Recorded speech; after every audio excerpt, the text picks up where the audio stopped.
여러분 안녕하십니까?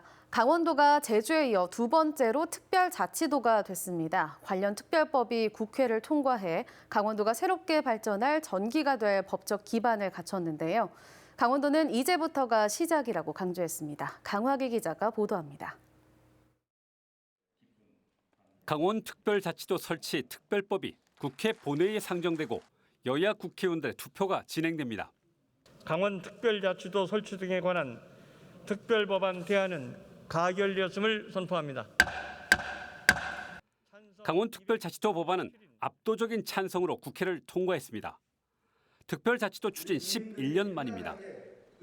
앞으로 국무회의를 거쳐 특별법이 공포되면 1년 뒤인 내년 6월 강원특별자치도가 출범합니다. 제주에 이어 두 번째입니다. 23개의 조항으로 된 강원특별법에는 고도의 자치권이 보장되는 강원특별자치도를 설치해 지방 분권 보장과 지역 경쟁력 제고를 통해 도민의 복리 증진을 실현하고 국가 발전에 이바지한다고 규정하고 있습니다. 아울러 행재정상의 특별한 지원과 규제 완화, 특례 지원, 국가균형발전특별회계에 별도 계정 설치 등의 내용을 담고 있습니다. 최문순 강원도지사는 도민들에게 공을 돌렸습니다. 이 법의 제정으로 한국전쟁 이후 70여 년 동안 대한민국의 발전 도상에서 헌신하고 희생해온 강원도민들의 아픔이 위로받을 수 있기를 간절히 기원합니다. 아울러 강원도가 이 법을 기초로 관광산업과 청정산업을 발전시키는 전진기지로 성장하고 남북 간의 평화가 정착되기를 기대한다고 덧붙였습니다. 강원도의회는 법안 통과 자체도 큰 의미지만 여야 나눌 것 없이 강원도가 결집된 힘을 보여준 것이 무엇보다도 기쁘다고 밝혔습니다. 지방분권 시대, 지방자치 시대에 새로운 엔진을 장착했다고 생각합니다. 강원도는 특별법 통과에 만족하지 말고 추가 법률 개정을 통해 특별자치도의 권한을 구체화하는 데 힘을 모아야 한다고 강조했습니다. 어느 특정한 분야를 가지고 얘기할 거 아니라 이제는 우리 강원도의 종합적인 특화 발전 방안을 마련해야 됩니다. 강원특별자치도에 관한 지원위원회를 신속하게 구성하고 거기에 사무국을 만들면서 그 추진단에 저희 강원도가 직접 많이 참여해서 지방선거의 대결 국면이지만 강원도 여야도 한 목소리로 환영했습니다. 강원도의 미래를 바꿀 대전환의 계기, 강원도 발전의 결정적 계기를 마련했다며 특별자치도의 성공적인 안착을 위해 노력하겠다고 밝혔습니다. 강원특별자치도 특별법은 정부가 주도해서 만들어진 제주와 세종과는 달리 강원도가 기획하고 강원 정치권이 연출하는 합작으로 만들었습니다. 강원도의 운명을 새롭게 개척할 법적 장치를 더욱 정교하고 탄탄하게 만들기 위해 도민 모두의 중지를 모아야 할 때입니다. MBC 뉴스 강화길입니다. 강원특별자치도법 국회 통과, 지방선거 후보들에겐 호재일 수밖에 없는데요. 서로 자신들의 성과라며 홍보에 여념이 없습니다. 여야 지도부는 특별자치도법을 두고 신경전을 벌이기도 했습니다. 권기만 기자가 취재했습니다. 선거를 사흘 앞두고 강원특별자치도 특별법이 국회를 통과했습니다. 더불어민주당은 특별법 5월 통과는 이광재 도지사 후보가 출마 조건으로 당에 제안해 이번에 처리된 것이라며 아예 이광재법이라고 명명했습니다. 윤호중 비상대책위원장은 그동안 법안 논의 과정에서 소극적이었던 국민의힘이 이제와 자신들의 성과라고 주장하는 건 소 등에 타고 가다 결승선에 먼저 도착한 쥐 같은 행태라고 비판했습니다. 그렇게 해놓고 국민의힘이 이 법을 만든 것처럼 이 공을 가로채고 업적 가로채기를 하고 있는 것에 대해서 개탄하지 않을 수 없습니다. 분단된 강원도에서 꾸려지는 특별자치도는 평화를 기초로 해야 한다는 기조도 다시 한번 확인했습니다. 이광재법이라는 민주당 주장에 국민의힘은 윤석열 1호 공약으로 맞섰습니다. 국민의힘 김병준 인수위 지역균형발전특별위원장은 윤석열 정부의 지역균형 발전을 향한 의지가 강원특별자치도 통과를 이끌어냈다고 주장했습니다. 또 통과된 특별법은 민주당이 주장한 평화가 아닌 경제를 근간에 두고 있다고 강조했습니다. 현재 미완 상태인 강원특별자치도의 성공적인 완성을 위해서는 중앙정부와 긴밀한 공조가 가능한 여당 도지사가 필요하다며 지지를 호소했습니다. 대통령과 어떤 관계 속에서 이런 입법 사항을 다 해내느냐. 이것은 당연히 여당 지사가 절대적으로 유리합니다. 특별법 1조에는 고도의 자치권을 바탕으로 실질적인 지방분권을 보장하고 지역 경쟁력을 높인다고 명시돼 각종 규제에 묶여있던 강원도 입장에서는 기대가 클 수밖에 없습니다. 특별법 통과에 누구의 역할이 더 컸는지가 이번 선거 결과에 중요한 영향을 미칠 것으로 예상되면서 여야 정당과 후보자들의 막판 신경전이 더 뜨거워지고 있습니다. MBC 뉴스 권기만입니다. 1년 뒤 출범하게 될 강원특별자치도 설치를 앞두고 미흡한 후속 입법 보완을 위해 강원도의 대응 준비 체계가 마련됩니다.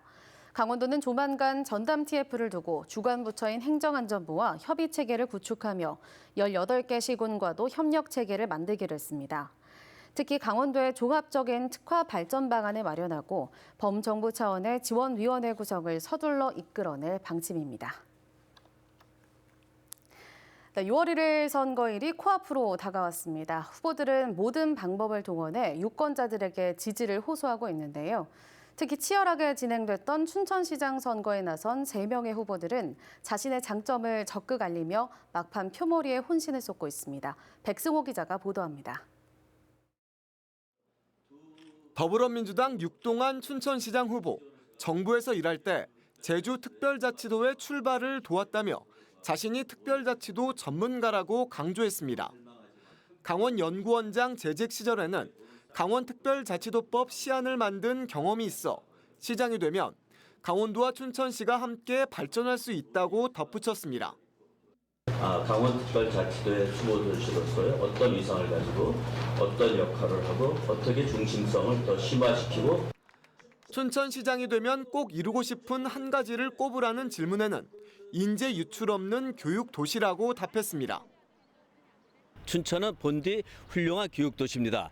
춘천의 교육도시로서의 전통을 다시 되살리겠습니다. 국민의힘 최성현 춘천시장 후보는 생활 밀착형 공약을 추가로 발표하며 막판 표심 공략에 나섰습니다. 경로당 운영비 인상과 초등학생 학원비 지원, 자영업자 이자 지원 등 26가지에 달합니다. 경로당에 옹기종기 모이셔서 고기라도 한 번씩 드실 수 있게끔 3,000원으로 인상을 하겠습니다. 최성현 후보는 야간에 운영되는 대규모 분수 등을 조성해 춘천을 머무를 수 있는 관광지로 만드는 게 가장 시급하다며 시장이 되면 꼭 이루겠다고 밝혔습니다. 경제가 살면 우리 춘천 시민 여러분께서 할 수 있는 원하는 일을 많이 다 제가 이루어 드릴 수 있다고 생각을 합니다. 무소속 이광준 춘천시장 후보는 유세 차량에 올라 색소폰을 불며 시민들의 눈길을 끌었습니다. 이 후보는 말로 표현할 수 없는 심정을 음악으로 전한다며 지지를 호소했습니다. 민주당 시장도 아니고 국민의힘 시장도 아니고 일 잘하는 시장만 필요합니다. 이광준 후보는 시장 재임 시절 뚝심으로 약사천 복원과 화장장 등을 이전시켰다며 다시 시장이 되면 교도소 등을 이전시키고 500만 평 신도시를 건설하겠다고 밝혔습니다. 이제 곧 수도권에 편입이 됩니다. 500만 평 신도시 지금부터 만들어서 편입에 대비해야 합니다. 선거 초반 예비 후보가 13명에 달했던 춘천시장 선거. 치열했던 경선 등을 거치며 3명의 후보가 유권자들의 선택을 기다리고 있습니다. 선거전이 워낙 뜨겁게 치러지면서 지난 지방선거 때 투표율 61%를 뛰어넘을지도 관심입니다. MBC 뉴스 백수호입니다. 6일 지방선거가 모레 오전 6시부터 오후 6시까지 도내 670개 투표소에서 진행됩니다.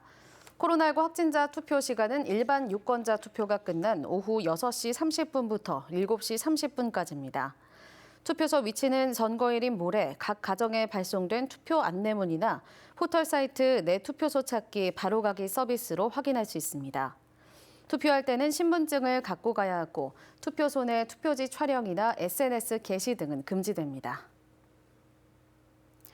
도소방본부가 제8회 지방선거 대비 특별 경계 근무에 돌입했습니다. 강원도 소방본부는 내일부터 투개표 종료 때까지 도내 소방서 18곳과 의용소방대 10,000명, 소방차량 20여 대를 동원해 안전관리를 강화하겠다고 밝혔습니다. 화재 예방을 위해 도내 개표소 18곳에 소방인력 80여 명을 고정 배치하고 투표소 670곳에서 순찰을 강화할 예정입니다.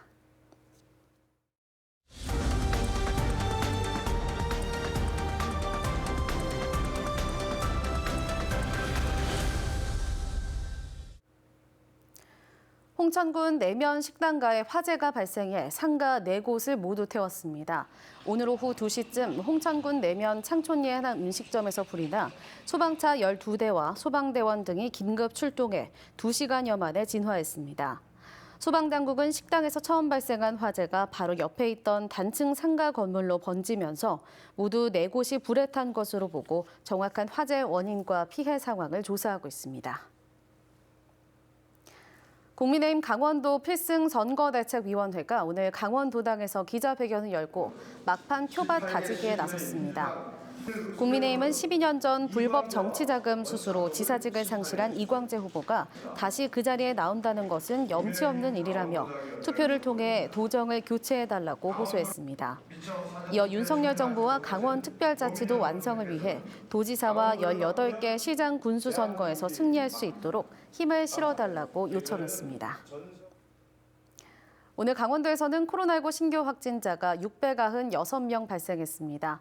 지역별로 춘천에서는 116명이 신규 확진됐고 철원에서 46명과 홍천 33명, 화천 42명, 양구 3명 등이 확진 판정을 받아 휴일인 어제보다 400명이 늘어났습니다.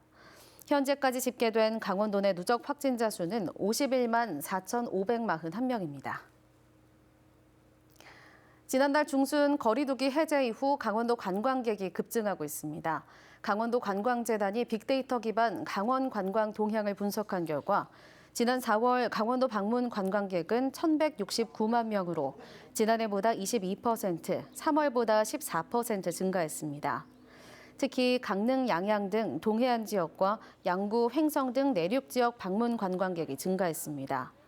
관광지별로는 홍천 가리산 레포츠파크와 횡성호, 속초 해수욕장의 방문객 증가가 두드러졌습니다. 강원도 내 제조업과 비제조업 기업들의 기업 경기 실사지수와 업황 전망지수 모두 2개월째 상승세를 보이고 있습니다. 5월 강원도 내 제조업 기업 경기 실사지수는 4월보다 6포인트 오른 82포인트를 기록했고 6월 전망지수도 3포인트 올랐습니다.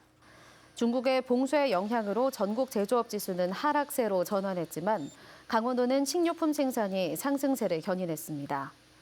비제조업도 숙박 관광업의 약진에 힘입어 지난달보다 13포인트 올라 77포인트를 나타냈으며 내달 전망지수도 7포인트 올랐습니다.